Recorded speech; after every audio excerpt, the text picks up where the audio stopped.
Nah, tadi kan mulai dari 2 bebek ya.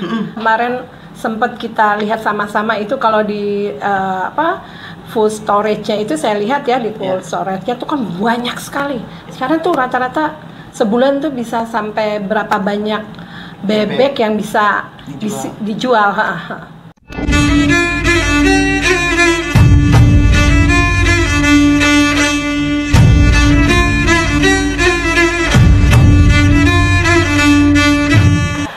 Kembali di Inspirasi Hairunisa. Teman Hairunisa, hari ini di studio CNE TV hadir seorang pengusaha muda. Yuk kita kenalan. Namanya siapa nih, A? Namanya Rio Ridwan Maulana. Oke, biasa dipanggil Aryo ya? Oke, keren banget ya Aryo. Aryo, tinggal di mana? Tinggal di Bekasi, di Harapan Baru. Di Harapan Baru, nggak jauh dong ya dari studio kami ini ya. Ngomong-ngomong Aryo, boleh nggak cerita dong bagaimana sih sampai akhirnya menjalankan usaha ini ya? By the way nih, usahanya nih apa nih? Kuliner ya pastinya ya tadi ya? Yang diceritain di luar studio tadi ya, betul ya, kuliner. Kulinernya di bidang apa nih, Aryo? Kita di bidang suplai bahan bakunya. Bahan baku apa? Apa aja nih bahan bakunya tuh? Bahan bakunya khususnya di bebek, ayam, burung, terus kelinci, domba, sampai ke olahan yang lain-lainnya. Sapi ada? Sapi ada. Ada. Jadi tapi sebenarnya produk unggulannya apa sih sebetulnya?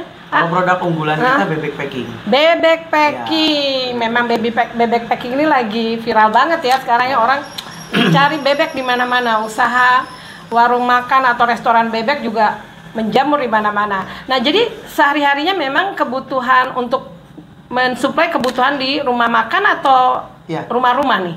Untuk rumah makan, masih bebek Madura, terus restoran, ya UMKM juga ada ya, untuk supplier juga ada, ke pasar juga. Oh, ke pasar juga.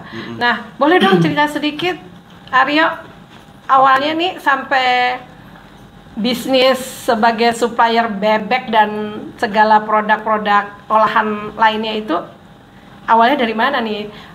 Awalannya nih apa nih ceritanya nih? Ya, awalnya itu emang passionnya dagang. Oh, dagang. Ya, emang senengnya dagang. Dari orang tua pedagang?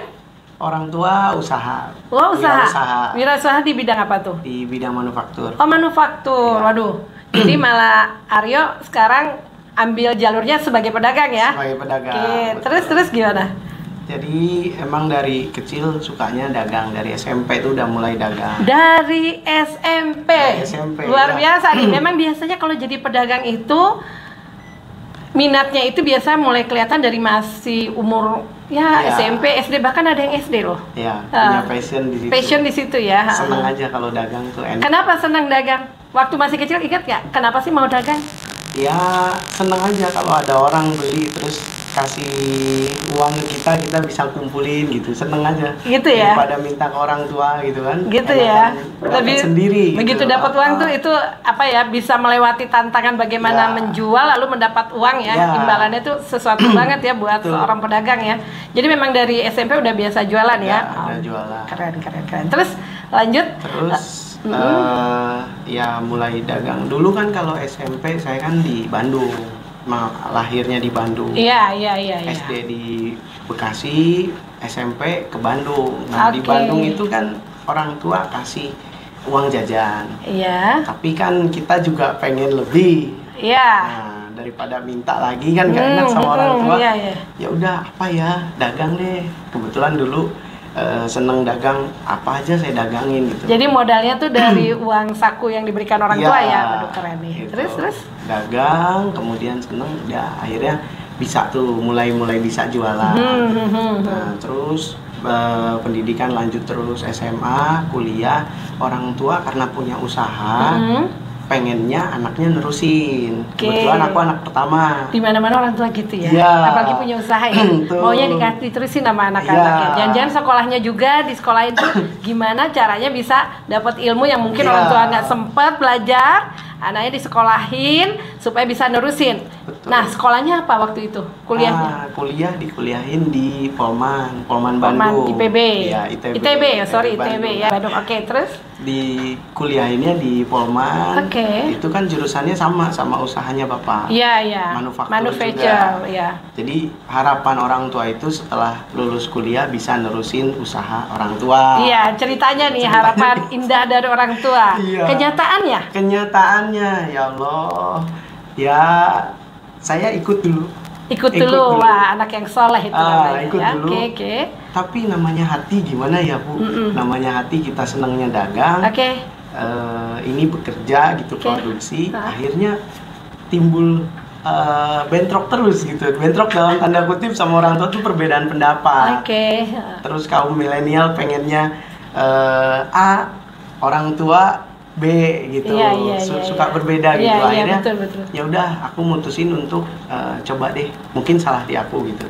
Terus ya udah coba kerja di tempat lain. Oke, jadi Ya, sempat di tempat- kerja tuh di iya, tempat lain, padahal sempat. Bapak punya usaha ya? Iya. Waduh. Sempet di anak perusahaan BUMN juga sempet. Oh, sempet. Lagi-lagi Panggilan jiwa hati itu tidak udah- bisa dibohongi. Iya. Kenapa ya? Kok nggak nyaman banget? Maunya gitu. jadi pedagang aja deh pokoknya. Iya, padahal enak kata orang sih, enak digaji gitu. Oke. Cuma hati aku yang waktunya tersita, Iya. terus segala macam kita nggak bisa nentuin sendiri. Iya. Kayaknya kalau dagang enak gitu. Dulu Iya, tuh gitu iya. mindsetnya. Iya. Wah, dagang enak gitu, Iya, bisa iya. nentuin sendiri, jam Iya, kerja iya, bebas. Gitu. Iya. Akhirnya ya udah coba dagang. Dulu awalnya dagang kopi itu. Kopi. Dagang kopi. Dulu tahun berapa itu kopi? 2016-an. Wah, padahal kopi sekarang lagi viral ya. Iya. Oke, Cuma kopinya karena modalnya nggak ada gitu. Terbatas lah ya. Terbatas. Hasil dari ngumpulin dari kerja dulu. Iya.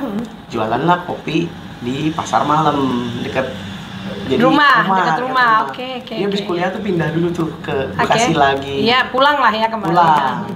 Terus jualan kopi, singkat cerita kopinya usahanya bangkrut. Jadi pernah jualan dong? kopi, Bapak tuh marah. Pertama jualan kopi Bapak marah karena kenapa jualan kopi? Iya, kenapa jualan kopi? Kenapa nggak ini ngurusin usaha Bapak Iya, gitu? Kalau nggak nerusin usaha Bapak kerja kayak di tempat yang bonafit deh, yang lebih baik itu lagi. lebih Kenapa baik. jualan kopi ya? Iya. Terus gitu. habis itu jualan kopi bangkrut lagi. bangkrut. Bapak marah double dong. Wah, marahnya bukan main, dia kayak ngetawain ya, marah juga. Ya, Terus? cuma gimana ya? Emang senengnya dagang, akhirnya cari-cari cara. Nah, waktu itu masih pacaran sama istri kan. Oke, Nah, istri kasih petunjuk gitu, semacam kan? kayak petunjuk. Dulu tuh saya sebenarnya ada kisahnya nih. Iya. Istri itu sudah ada yang mau lamar. Ada ceritanya nih masuk dalam Saya lagi waiting list. hancur-hancurnya. Oke. Aduh ya Allah. Kopi bangkrut, kerja enggak. Oke. Terus gimana? Saya bilang sama istri, udah kalau ada yang lamar. Namanya Silakan. orang Tasik ya. Iya. Udah ada yang Antriannya ini, banyak biasanya. Nah, silakan. Oke. AA-nya lagi terpuruk, jangan lihat orang tua. Iya. Tapi lihat AA-nya nih sekarang lagi Iya. terpuruk. So, Iya. mau gimana? Subhanallah, istri jawabannya di luar dugaan. Nih, aku punya tabungan sisa kerja dulu. Wah, padahal belum nikah tuh ya. Belum. Nih Luar ada biasa. 2 Merinding juta. saya denger ya. Ya. Terus? Nih ada berapa nominal, kalau nggak salah 1,5 atau 2 juta gitu. Oke. Kasih ini, silahkan. Mau kamu pakai usaha, mau kamu pakai lamar kerja lagi, silahkan. Ya udah, dari situ semangat lagi tuh, di luar dugaan jawabannya. Ya itu yang jadi salah satu motivasi terbesar untuk jalanin usaha tuh, karena ya ada dorongan dari istri. Jadi tuh. my wife is my booster. Iya, karena dulu masih pacaran tuh. Iya. Ngasih gitu, terus akhirnya ya udah. Terus istri ngajakin ke rumah kakaknya. Oke. Nah, ngajakin ke rumah kakaknya itu ternyata jualan bebek. Oh, jadi yang memperkenalkan Aryo sampai berbisnis bebek ini berkenalan dengan Kakak ipar. kakak ipar. Sekarang kakak ipar. Oke, terus? Dilihat usahanya, ibu rumah tangga bisa momong 2 anak, Iya. bisa punya omset gitu, Oke, bagus. oke. Gitu. Akhirnya kita belajar tuh di situ, itu kayak apa, ini segala macam. Nah, kemudian setelah kita belajar, karena modal terbatas juga, Iya. akhirnya pinjem dulu deh bebeknya gitu. Oke, Pinjem jadi dulu 2 minta ekor. dihutangin dulu deh 2 Iya. ekor sini ya. Oke. Iya, Ah. pinjemin 2 ekor. Ya udah, ayo sini pinjem, bawa pulang ke rumah terus. Nah dulu tuh kalau pacaran sama istri tuh ya nyamperin Iya. ke rumah kakak, kan istri Iya. tinggal sama kakak. Kakak. Ambil bebek, keliling tuh nawarin, muter-muter nawarin Oke. ke nasi bebek Iya, gitu, iya, rumah iya. makan. Dari situ tuh awalnya nawar-nawarin. Nah itulah kenapa dulu awalnya usaha bebek dari situ. Dari situ ya. Iya. Ini menarik banget nih ya. Alhamdulillah, tapi akhirnya nikah dengan istri, Alhamdulillah. jadi dapat istri, dapat bisnisnya juga ya. Dan istri sebagai motivator ya, masya Iya. Allah ya. Artinya memberi kita dorongan bagaimana tidak boleh menyerah dalam keadaan Iya. apapun. Nah, ini menarik nih memang kalau pasangan suami istri nih ya. Ya, Kenapa? Ya memang ya begitu rumusnya ya. Mereka biasanya jadi orang-orang yang tangguh ya, membangun usaha. Dan beberapa survei juga menyatakan begitu, usaha-usaha yang dibangun suami istri itu jauh lebih kuat pada saat ada goncangan-goncangan, karena biasanya mereka menjadi orang-orang yang sabar ya, Ya, insya Allah. menjadi sabar, saling menasehati gitu kan. Ya, Nah ini saling bagus melengkapi banget nih. kita. Ini anak berapa, Aryo? Anak sekarang 2 Bu.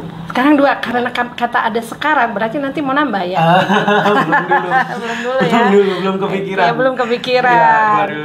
Jadi sebetulnya ini usaha dalam keadaan kepepet, tekanan yang besar. Ini gimana sih di sekolah yang tinggi-tinggi, Iya. bukannya nurusin usaha bapak ya, malah jualan kopi. Udah gitu sekarang rugi gitu kan, kepepet, ditekan, malu juga ya kalau nggak bisa ada Kepepet, pembuktian ditekan. ya. Wah, kalau malu sih mungkin dari awal udah hilang kali Udah, berat malunya.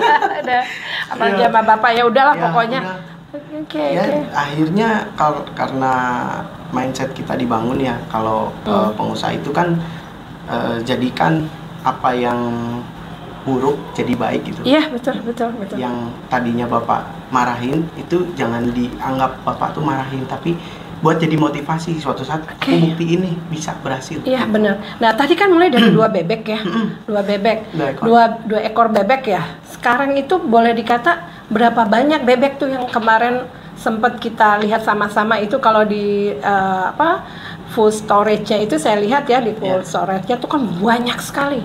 Sekarang tuh rata-rata sebulan tuh bisa sampai berapa banyak bebek yang bisa dijual.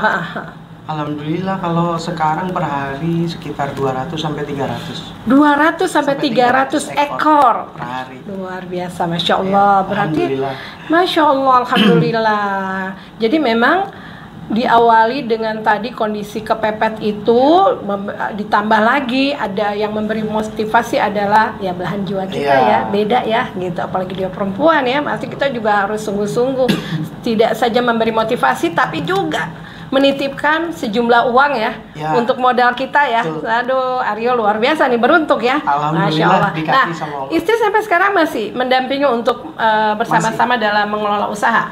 Masih luar biasa. Masih bagian keuangan sama istri. Iya, biasanya gitu tuh bagian keuangan ya sama istri ya. Nah, terus sekarang saya ingin tahu nih, Rio. Sekarang kan lagi banyak-banyaknya orang ini berjualan dengan memanfaatkan sosmed ya, marketplace. Nah, Aryo sendiri gimana?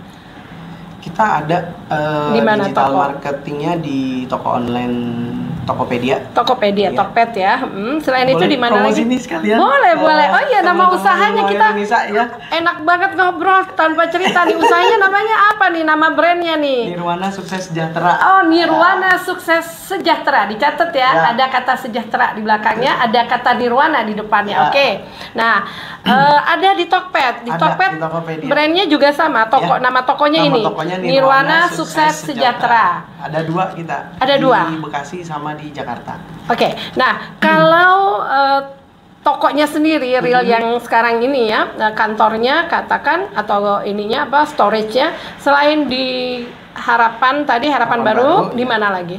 Di Jakarta, di Kramat Sentiong. Oh, di Kramat Sentiong. Iya. Oke. Di Bandung itu kan orang tua kasih uang jajan. Iya. Tapi kan kita juga pengen lebih. Iya. Nah, daripada minta lagi kan gak enak sama orang tua. Iya, iya. Ya udah apa ya, dagang deh. Kebetulan dulu seneng dagang, apa aja saya dagangin gitu. Jadi modalnya tuh dari uang saku yang diberikan orang tua ya. Aduh keren nih. Gitu. Terus? Dagang, kemudian seneng, ya akhirnya bisa tuh mulai bisa jualan.